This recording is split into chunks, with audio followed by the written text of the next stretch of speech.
Hey there, I am Walt and you are watching WaltInPA. In this video, I think we're going to do a video response to Mr. TPR. Or is it Mr. TRP? I always get the letters jumbled up, and for that I very much apologize. Hello, this is Saddlebag73 in sunny Cornwall in the UK, and you're watching WaltInPA. Enjoy the ride. Alright, so I was watching YouTube today, and in my subscription feed popped up a video from Mr. TPR. And he posed the question, are motorbikes expensive? Or, is getting into the hobby of motorcycles expensive? And I thought this was a really interesting discussion topic because initially I thought I knew the answer to that question. And immediately I thought, well, no, riding a motorcycle is not expensive? Why would he ask such a question? And I watched his video and he brought up a lot of valid points, a lot of really interesting valid points. That spans not only just the initial purchase of the bike itself, but the purchase of gear, insurance premiums, registering your motorcycle with the state or government agency of your choice, of your choosing, maintenance costs, wear items, that sort of thing. And he kind of had me on the fence. I started thinking like, all right, well, maybe motorcycling is an expensive hobby to get into. And I'm kind of bouncing back and forth, and I thought, you know what, this is something that I would like to kind of think out loud about. And what better thing to do than to do a video response talking about it. So anyway, he brings up a lot of wonderful points. And the biggest one, the elephant in the room, is obviously the motorcycle purchase. This is not cheap. And it very well could, it is going to be the most expensive part of the equation, no matter how you go about buying a motorcycle. So, the interesting thing there, though, is that it is entirely controllable. Now, when I say it's entirely controllable, what I mean is what you buy is dependent on your budget. So if you've got the money to go out and buy a brand new BMW with all of the options, or a brand new Harley Davidson bagger with all of the bells and whistles, then of course this is going to be massively expensive, a massively expensive hobby to get into. Or if you buy something like a Ducati that's going to come with high maintenance costs, or high aftermarket accessory costs, or just high wear item costs, the cost itself is going to get pretty substantial. And it's really hard to argue against motorcycling being affordable in that scenario. However, if you're at the other end of the spectrum,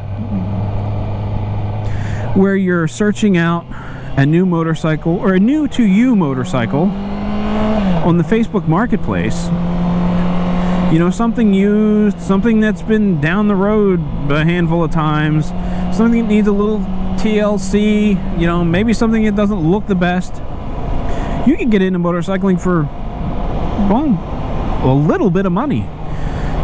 Recently, Sonny the Badger purchased a Harley Davidson V-Rod for $1,500, and it ran. It didn't really need anything.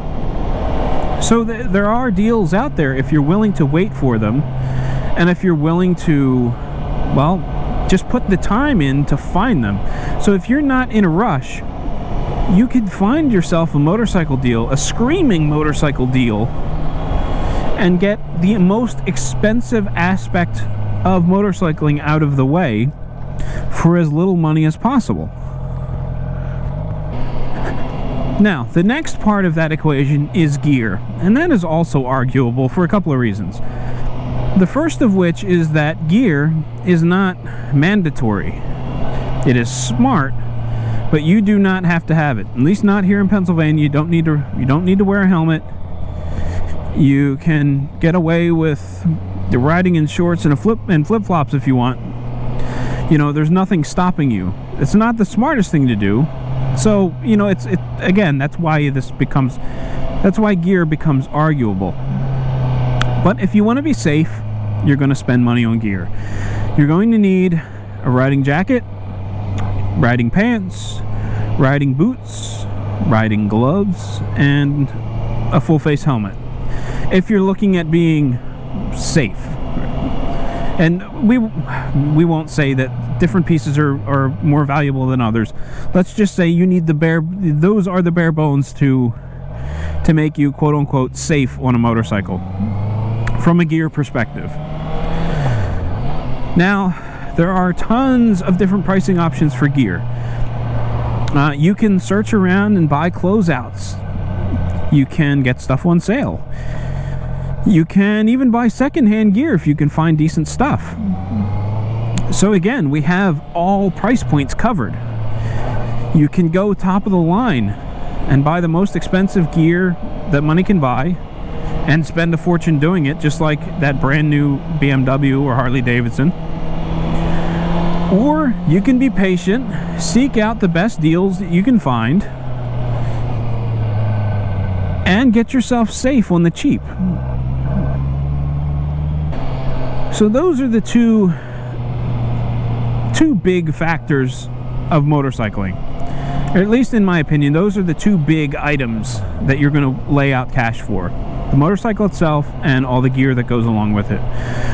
You can't get around registration. You're going to pay for insurance. It is what it is.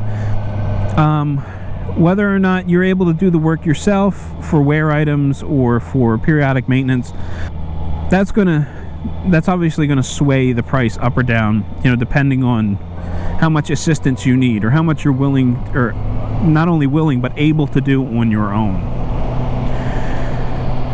So that creates this situation where it becomes a difficult question to answer, because motorcycling is a hobby that is as expensive as you want it to be. Now, the other interesting part of all this is that once you have those initial purchases out of the way, the motorcycle and the gear, you're set. You don't need to replace gear very often unless you go down or you damage it or it just gets old and wears out. So it's not like you're buying new gear every year. It's not like you are buying new gear every time you get a new motorcycle. So that initial layout of cash, well, it's done. You don't need to do it again. But not for some time anyway. And the same goes for the motorcycle itself. You have an investment there. And so unless you total the bike or destroy it, you will have that bike to sell privately or trade in on another bike going forward, if you ever decide to get a new bike anyway. There is the option of keeping what you have long term. So when you take all of these things into account, all these variables, all of these ever-changing variables, totally dependent on your personal situation, it creates a question that's kind of hard to answer, generally speaking. And I guess the best way to put it is, like I did earlier, motorcycling is as expensive as you want it to be. And that's the case with most hobbies. I was into competitive shooting for a while. You had to lay out the initial investments for the gun. You had to buy yourself a holster. You had to buy extra magazines. Then you had ammunition costs. Then you had registration fees. And it's just, some hobbies can get quite expensive. There's always a less expensive option if you look hard enough. I know guys that go out golfing and they'll spend $80 to $100 a round. And they'll play a couple times over the course of a weekend. Like, to me, that is not cheap. But it's all about, doing what you enjoy and getting the most out of, getting the most bang for your buck. So I think we're approaching beating a dead horse territory. And I think I've said my piece. I've made my side of the argument very clear. So I'm going to pose that same question to you. From your perspective, is motorcycling an expensive hobby to get into?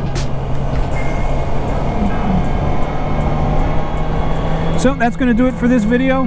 Thank you all for watching. I really appreciate all the support that I've received over these past few months. You guys are awesome. And as always, I'd like to say, ride safe, and I will catch you in the next one.